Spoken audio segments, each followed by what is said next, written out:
And there went a man of the house of Levi, and took to wife a daughter of Levi. And the woman conceived, and bare a son. And when she saw him that he was a goodly child, she hid him 3 months. And when she could not longer hide him, she took for him an ark of bulrushes, and dabbed it with slime, and with pitch, and put the child therein. And she laid it in the flags by the river's brink. And his sister stood afar off, to wit what would be done to him. And the daughter of Pharaoh came down to wash herself at the river, and her maidens walked along the river's side. And when she saw the ark along the flags, she sent her maid to fetch it. And when she had opened it, she saw the child, and behold, the babe wept. And she had compassion on him, and said, This is one of the Hebrews' children. Then said his sister to Pharaoh's daughter, Shall I go and call to thee a nurse of the Hebrew women, that she may nurse the child for thee? And Pharaoh's daughter said to her, Go. And the maid went and called the child's mother. And Pharaoh's daughter said unto her, Take this child away, and nurse it for me, and I will give thee thy wages. And the woman took the child and nursed it. And the child grew, and she brought him unto Pharaoh's daughter, and he became her son, and she called his name Moses. And she said, Because I drew him out of the water. And it came to pass in those days, when Moses was grown, that he went out unto his brethren, and looked on their burdens. And he spied an Egyptian smiting an Hebrew, one of his brethren. And he looked this way and that way, and when he saw that there was no man, he slew the Egyptian, and hid him in the sand. And when he went out the second day, behold, 2 men of the Hebrews strove together. And he said to him, That did the wrong, wherefore smitest thou thy fellow? And he said, Who made thee a prince and a judge over us? And intendest thou to kill me, as thou killedst the Egyptian? And Moses feared, and said, Surely this thing is known. Now when Pharaoh heard this thing, he sought to slay Moses. But Moses fled from the face of Pharaoh, and dwelt in the land of Midian, and he sat down by a well. Now the priest of Midian had 7 daughters, and they came and drew water, and filled the troughs to water their father's flock. And the shepherds came and drove them away. But Moses stood up and helped them, and watered their flock. And when they came to rule their father, he said, How is it that ye are come so soon today? And they said, An Egyptian delivered us out of the hand of the shepherds, and also drew water enough for us, and watered the flock. And he said unto his daughters, And where is he? Why is it that ye have left the man? Call him, that he may eat bread. And Moses was content to dwell with the man, and he gave Moses Zipporah his daughter. And she bare him a son, and he called his name Gershom, for he said, I have been a stranger in a strange land. And it came to pass in process of time, that the king of Egypt died, and the children of Israel sighed by reason of the bondage. And they cried, and their cry came up unto God by reason of the bondage. And God heard their groaning, and God remembered his covenant with Abraham, with Isaac, and with Jacob. And God looked upon the children of Israel, and God had respect unto them. Now Moses kept the flock of Jethro, his father-in-law, the priest of Midian, and he led the flock to the backside of the desert, and came to the mountain of God, even to Horeb. And the angel of the Lord appeared unto him in a flame of fire out of the midst of a bush. And he looked, and behold, the bush burned with fire, and the bush was not consumed. And Moses said, I will now turn aside and see this great sight, why the bush is not burnt. And when the Lord saw that he turned aside to see, God called unto him out of the midst of the bush, and said, Moses, Moses. And he said, Here am I. And he said, Draw not nigh hither, put off thy shoes from off thy feet, for the place whereon thou standest is holy ground. Moreover, he said, I am the God of thy father, the God of Abraham, the God of Isaac, and the God of Jacob. And Moses hid his face, for he was afraid to look upon God. And the Lord said, I have surely seen the affliction of my people, which are in Egypt, and have heard their cry by reason of their taskmasters, for I know their sorrows.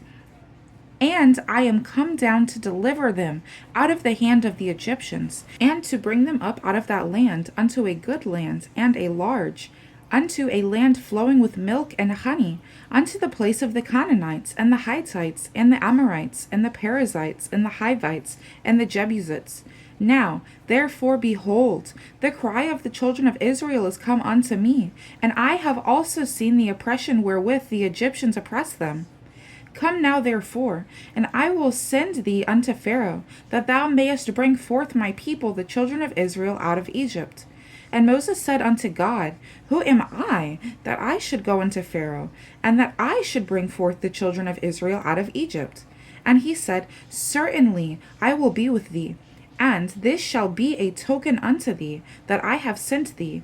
When thou hast brought forth the people out of Egypt, ye shall serve God upon this mountain.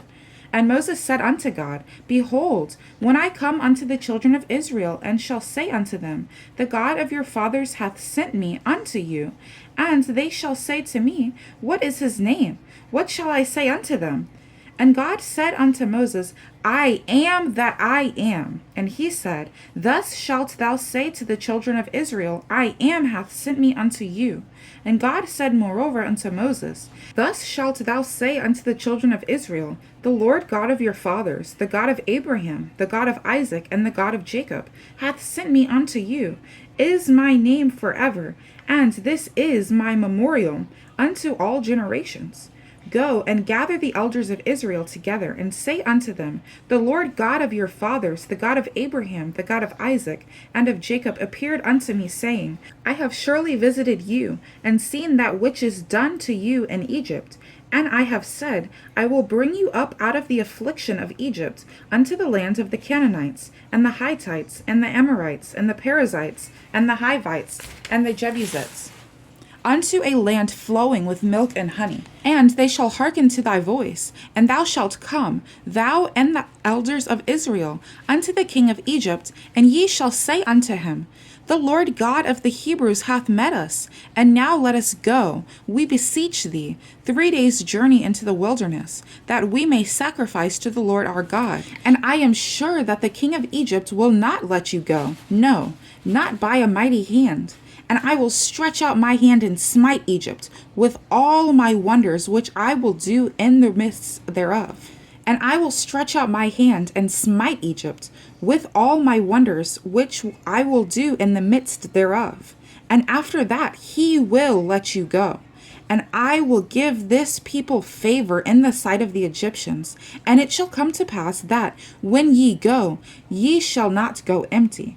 But every woman shall borrow of her neighbor, and of her that sojourneth in her house, jewels of silver, and jewels of gold, and raiment. And ye shall put them upon your sons and upon your daughters, and ye shall spoil the Egyptians. And Moses answered and said, But, behold, they will not believe me, nor hearken unto my voice, for they will say, The Lord hath not appeared unto thee. And the Lord said unto him, What is that in thine hand? And he said, A rod. And he said, Cast it on the ground. And he cast it on the ground, and it became a serpent. And Moses fled from before it. And the Lord said unto Moses, Put forth thine hand, and take it by the tail. And he put forth his hand, and caught it, and it became a rod in his hand, that they may believe that the Lord God of their fathers, the God of Abraham, the God of Isaac, and the God of Jacob, hath appeared unto thee. And the Lord said furthermore unto him, Put now thine hand into thy bosom. And he put his hand into his bosom. And when he took it out, behold, his hand was leprous as snow. And he said, Put thine hand into thy bosom again. And he put his hand into his bosom again, and plucked it out of his bosom, and behold, it was turned again as his other flesh. And it shall come to pass, if they will not believe thee, neither hearken to the voice of the first sign, that they will believe the voice of the latter sign. And it shall come to pass, if they will not believe also these two signs, neither hearken unto thy voice, that thou shalt take of the water of the river, and pour it upon the dry land. And the water which thou takest out of the river shall become blood upon the dry land. And Moses said unto the Lord, O my Lord, I am not eloquent, neither heretofore, nor since thou hast spoken unto thy servant, but I am slow of speech, and of a slow tongue. And the Lord said unto him, Who hath made man's mouth? And who maketh the dumb, or deaf, or the seeing, or the blind? Have not I the Lord? Now therefore go, and I will be with thy mouth, and teach thee what thou shalt say. And he said, O my Lord, send, I pray thee, by the hand of whom thou wilt send. And the anger of the Lord was kindled against Moses. And he said, Is not Aaron the Levite thy brother? I know that he can speak well. And also, behold, he cometh forth to meet thee, and when he seeth thee, he will be glad in his heart. And thou shalt speak unto him, and put words in his mouth, and I will be with thy mouth, and with his mouth, and will teach you what ye shall do. And he shall be thy spokesman unto the people, and he shall be, even he shall be, to thee instead of a mouth, and thou shalt be to him instead of God. And thou shalt take this rod in thine hand, wherewith thou shalt do signs. And Moses went and returned to Jethro his father-in-law, and said unto him, Let me go, I pray thee, and return unto my brethren which are in Egypt, and see whether they be yet alive. And Jethro said to Moses, Go in peace. And the Lord said unto Moses in Midian, Go, return into Egypt, for all the men are dead which sought thy life. And Moses took his wife and his sons, and set them upon an ass, and he returned to the land of Egypt. And Moses took the rod of God in his hands. And the Lord said unto Moses, When thou goest to return into Egypt, see that thou do all those wonders before Pharaoh, which I have put in thine hand. But I will harden his heart, that he shall not let the people go. And thou shalt say unto Pharaoh, Thus saith the Lord, Israel is my son, even my firstborn. And I say unto thee, Let my son go, that he may serve me. And if thou refuse to let him go, behold, I will slay thy son, even thy firstborn. And it came to pass by the way in the inn, that the Lord met him, and sought to kill him. Then Zipporah took a sharp stone, and cut off the foreskin of her son, and cast it at his feet, and said, Surely a bloody husband art thou to me. So he let him go. Then she said, A bloody husband thou art, because of the circumcision. And the Lord said to Aaron, Go into the wilderness to meet Moses. And he went, and met him in the mount of God, and kissed him. And Moses told Aaron all the words of the Lord, who had sent him, and all the signs which he had commanded him. And Moses and Aaron went and gathered together all the elders of the children of Israel. And Aaron spake all the words which the Lord had spoken unto Moses, and did the signs in the sight of the people. And the people believed. And when they heard that the Lord had visited the children of Israel, and that he had looked upon their affliction, then they bowed their heads and worshipped.